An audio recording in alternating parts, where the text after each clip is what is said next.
इस ड्रामे की कहानी दो जुड़वे भाइयों से स्टार्ट होती है। बड़ा भाई प्राण जो कि एक बिजनेसमैन होता है और उसने अपनी काबिलियत के दम पर अपनी कंपनी को ऊंचाइयों तक पहुंचाया होता है और आज उसकी इसी काबिलियत की वजह से उसे अवार्ड भी मिल रहा होता है। और प्राण की इसी काबिलियत को देखकर लोग उसे देखकर जलते हैं। पर प्राण के पापा को अपने बेटे पर फक्र होता है कि उन्होंने एक ऐसे बेटे को जन्म दिया जो उनका नाम रोशन कर रहा है। पर प्राण के पापा का एक सौतेला भाई भी होता है जिसका नाम सिन होता है। सिन प्राण की पूरी फैमिली से जलता है क्योंकि वो चाहता है कि ये सारा बिजनेस उसके नाम हो जाए, पर उसके हाथ कुछ भी नहीं लगता क्योंकि सिन के पापा ने अपनी कंपनी की सारी जिम्मेदारी अपने बेटे वत को सौंप दी थी, जिस वजह से सिन को वत से बहुत ही नफरत होती है। इसलिए वो वत और उसके बेटे प्राण को इस कंपनी से बाहर निकालने के लिए नए नए तरीके अपनाता है। वह सिन अपने भाई के सामने मियाँ मिट्ठू बनने का नाटक करता है और उसे देखकर लगता है कि वो अपने भाई से कितना प्यार करता है और वो अपने भाई की रिस्पेक्ट भी करता है, लेकिन उसके दिल में अपने सौतेले भाई के लिए सिर्फ नफरत होती है और यही नफरत आगे चलकर प्राण की खुशियों को बर्बाद करने वाली होती है। आगे अना की एंट्री होती है और अना प्राण को कांग्रेचुलेशन कहती है। एक्चुअली प्राण अना से बहुत प्यार करता है,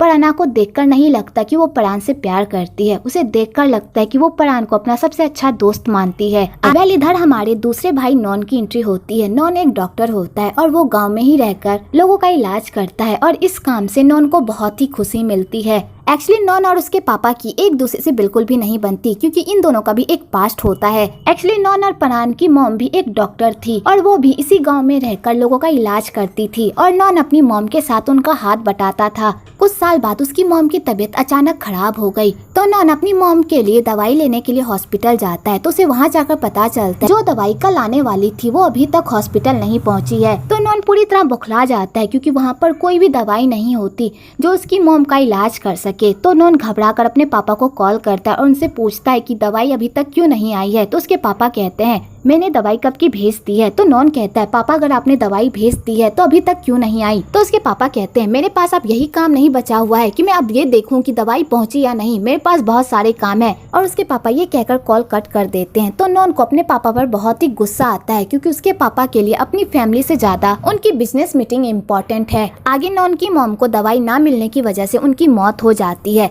और नॉन इसका सारा जिम्मेदार अपने पापा को ही ठहराता है कि अगर उन्होंने दवाई को टाइम पर भेज दिया होता तो आज उसकी मॉम जिंदा होती और इसी वजह से इन दोनों बाप बेटों में नहीं बनती। पर प्राण और नॉन के बीच बहुत बनती है। वो दोनों एक दूसरे से बहुत प्यार करते हैं और एक दूसरे के लिए जान देने को तैयार रहते हैं। दूसरी तरफ हमारी हीरोइन रिन की एंट्री होती है।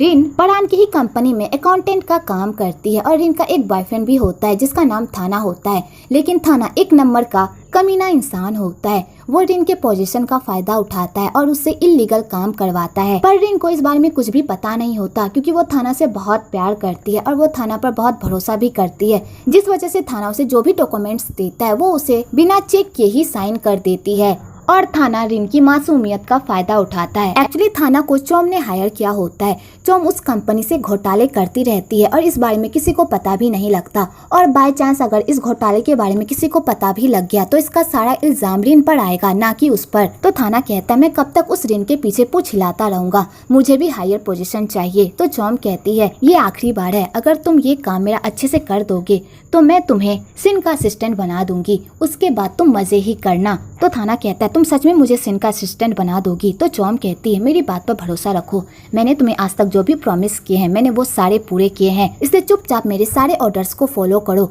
और जैसा मैंने तुम्हें कहा है वैसा ही करो, ठीक है। तो थाना कहता है ठीक है। आगे थाना और चोम एक दूसरे के साथ गुलछड़े उड़ा ही रहे होते हैं कि तभी वहाँ पर सिन आ जाता है।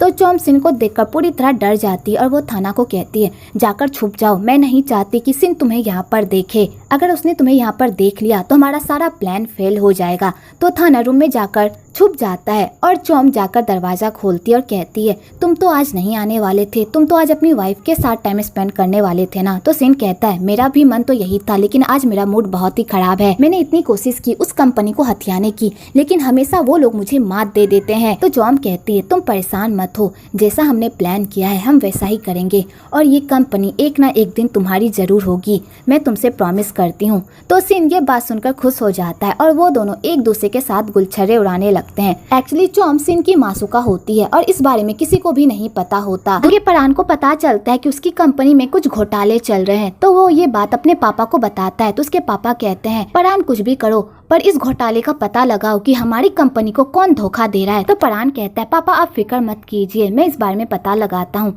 आगे परान अपने छोटे भाई नॉन की बात अपने पापा से करता है। तो परान के पापा जैसे ही नॉन का नाम सुनते हैं उन्हें गुस्सा आ जाता है और वो कहते हैं उस नालायक का नाम मत लो, अगर उसे हमारी परवाह होती तो आज वो यहाँ पर होता, उसे यहाँ रहकर हमारे साथ हमारे बिजनेस में हमारा हाथ बटाना चाहिए, पर वो नालायक गांव में रहकर लोगों का इलाज कर रहा है। उसी तब रिन की मॉम रिन को कॉल करती है और उसे गांव आने को कहती है, पर रिन गांव आने से मना कर देती है क्योंकि उसे गांव में बिल्कुल भी अच्छा नहीं लगता। उसे तो शहर में रहना अच्छा लगता है क्योंकि उस शहर में उसके सारे सपने होते हैं, उसका बॉयफ्रेंड होता है और इस शहर में वो सब होता है जो रिन को चाहिए होता है। तो वो अपनी मॉम को कह देती है मॉम मैं वहाँ पर नहीं आऊंगी, इसलिए आप मुझे फोर्स मत करो। तो रिन की मॉम रिन से बात कर ही रही होती है कि तभी अचानक उनकी तबीयत खराब हो जाती है और वो बेहोश होकर गिर जाती है कि तभी वहाँ पर नॉन आ जाता है और रिन की मॉम को हॉस्पिटल लेकर जाता है, उनका ख्याल रखता है। आगे नॉन रिन को कॉल करता है और उसे बताता है कि उसकी मॉम की तबीयत खराब है, इसलिए वो हॉस्पिटल में आकर अपनी मॉम का ख्याल रखे। तो रिन कहती है मैं वहाँ पर आकर क्या करूँगी, मैं वहाँ आकर अपनी मॉम का ट्रीटमेंट थोड़ी ना करूँगी, इसलिए मेरी मॉम के साथ जो भी करना है वो आप लोगों को करना है, इसलिए मेरी मॉम का अच्छे से ख्याल रखिएगा और उन्हें बेस्ट ट्रीटमेंट दीजिएगा और याद रखना अगर मेरी मॉम को कुछ भी हुआ तो मैं आप लोगों पर सू कर दूंगी। तो नॉन रिन की ऐसी बातें सुनकर तो पूरी तरह शॉक्ड हो जाता है। आगे तो परान अपने भाई को कहता है मुझे अवार्ड मिलने वाला था और मुझे लगा था कि मेरा छोटा भाई भी मुझसे मिलने आएगा, लेकिन तुम तो मुझसे मिलने भी नहीं आए और ना ही मुझे गिफ्ट दिया। तो नॉन कहता है मुझे आने का तो बहुत मन था, लेकिन तुम्हें पता है ना कि बैंकॉक जाते ही मुझे कुछ हो जाता है, वहाँ की हवा मुझे सूट ही नहीं करती, मुझे तो गांव ही अच्छा लगता है, यहाँ पर रहकर मुझे अच्छा लगता है। तो परान कहता है मैं समझता हूँ कि तुम बैंकॉक क्यों नहीं आना चाहते, तुम पापा की वजह से नहीं आना चाहते ना। नॉन मॉम को बीते हुए बहुत टाइम हो गया है, अब तो गुस्सा छोड़ दो।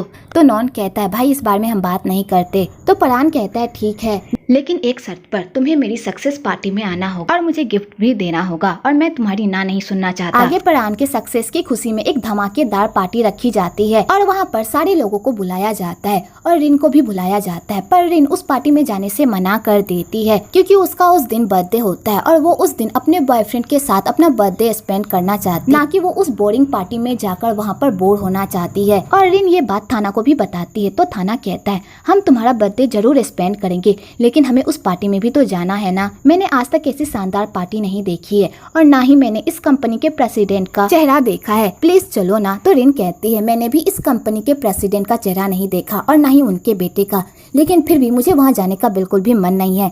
तो थाना रिन को इतना प्रेशराइज करता है कि बेचारी रिन को बाद में मानना ही पड़ता है। आगे पार्टी स्टार्ट हो जाती है तो सारे लोग उस पार्टी में आते हैं, तो रिन और थाना भी उस पार्टी में आते हैं। वेल पार्टी तो स्टार्ट हो जाती है पर उस पार्टी का होस्ट परान ही नहीं आता।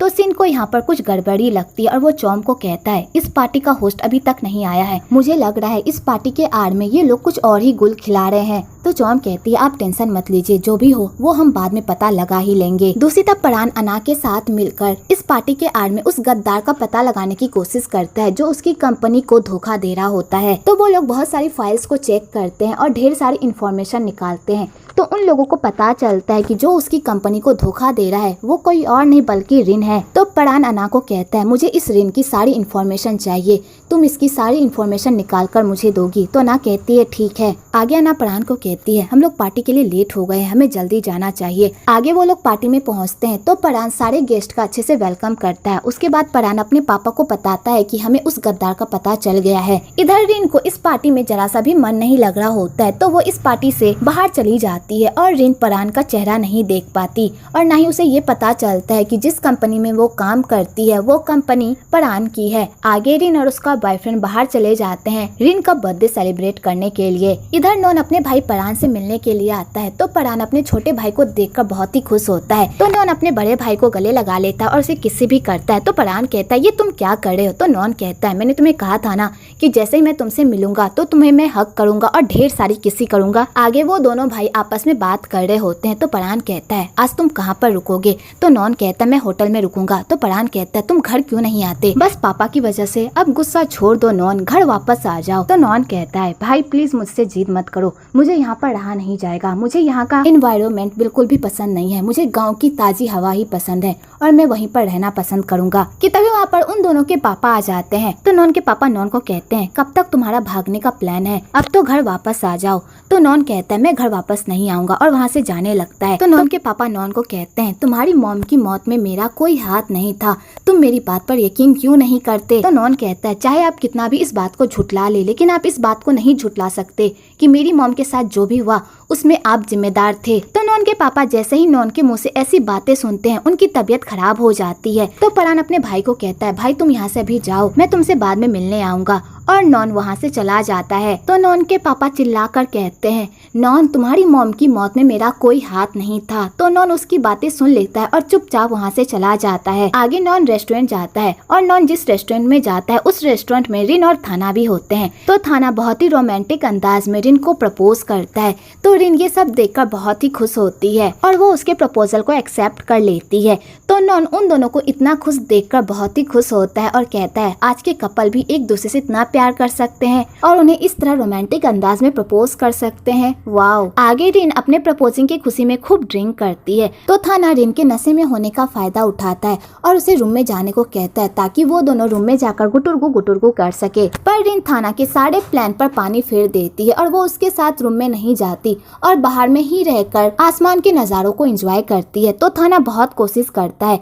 तो रिन थाना के इस मंसूबे पर उल्टी कर देती है। तो थाना अपनी ऐसी हालत देखकर तो पूरी तरह पगला जाता है और रिन को वहीं पर छोड़कर वहां से चला जाता है। आगे नॉन अपना स्कार्फ लेने के लिए नीचे आता है। तो वो रिन को ऐसी हालत में देखकर पूरी तरह शॉक्ड हो जाता है और कहता है, ये कैसा प्यार है जो अपने ही प्यार को ऐसी हालत में छोड़कर भाग गया। तो नॉन को रिन के लिए बहुत ही बुरा फील होता है। तो वो उसे रूम में लेकर जाता है, उसकी देखभाल करता है और वेटर को ये ऑर्डर भी देता है कि कल सुबह मैडम को नींबू पानी दे देना ताकि ये अच्छा फील कर सके। और नॉन ये कहकर वहाँ से चला जाता है। दूसरी तरफ थाना चौम के पास जाता है और कहता है, मैं ये सब करके पूरी तरह थक गया हूँ, अब मुझे इन सब से छुटकारा चाहिए। तो चौम कहती है, अब वक्त आ गया है हमारे इस प्लान को एग्जीक्यूट करने का, अब तुम्हें रिन को फंसाना होगा। तो थाना जैसे ये बात सुनता है तो उसे बुरा लगने लगता है। तो चौम कहती है, कहीं तुम्हें अपनी गर्लफ्रेंड के लिए बुरा तो नहीं लग रहा, कहीं तुम्हें उससे प्यार तो नहीं हो गया। तो थाना कहता है, मुझे उससे प्यार नहीं हुआ, लेकिन मैंने 2 साल उसके पीछे अपना समय बर्बाद किया। मैंने सोचा आज रात में उसे अपना बना लूंगा और उसके साथ सो जाऊंगा, लेकिन रिन ने मेरे इस प्लान पर भी पानी फेर दिया। तो चौम कहती है, बस तुम इतनी सी बात के लिए मुंह फुलाकर बैठे हो। और चौम थाना का मूड ठीक करने के लिए उसके साथ रंग रलियां मनाती है। अगली सुबह अन्ना नॉन से मिलने के लिए आती है और वो नॉन को कहती है कि तुम प्लीज बिजनेस में वापस आ जाओ क्योंकि तुम्हारी फैमिली को तुम्हारी जरूरत है। तो नॉन कहता है, मुझे बिजनेस के बारे में कुछ भी नहीं पता, तो मैं वहाँ जाकर क्या करूँगा, मुझे बस डॉक्टरी करनी आती है और लोगों को बचाना आता है, मैं बस इसी काम में माहिर हूँ। और नॉन ये कहकर जाने लगता है। तो अन्ना कहती है, नॉन प्लीज वापस आ जाओ, मुझे तुम्हारी जरूरत है। तो नॉन उसकी बातें सुन लेता है पर कोई रिप्लाई नहीं करता और वहाँ से चला जाता है। इधर रिन को होश आता है और वो अपने सामने इतना अच्छा ब्रेकफास्ट देखती है तो उसे लगता है कि ये सारा तामझाम थाना ने ही किया है उसके लिए। तो रिन ये सब देखकर बहुत ही खुश हो जाती है और वो काम के लिए लेट भी हो रही होती है। तो वो जल्दी से रेडी होकर काम पर जाती है। तो उसके ऑफिस में एक अलग ही बवाल चल रहा होता है। सारे लोग रिन पर इल्जाम लगा रहे होते हैं कि उसने कंपनी को धोखा दिया है और उसने कंपनी से ढेर सारे पैसे लूटे हैं। तो रिन इस बात से इनकार करने लगती है और कहती है, मैंने कंपनी को कोई धोखा नहीं दिया और ना ही मैंने कोई घोटाला किया है। पर कोई भी उसकी बात पर भरोसा नहीं करता क्योंकि सारे सबूत उसके खिलाफ होते हैं।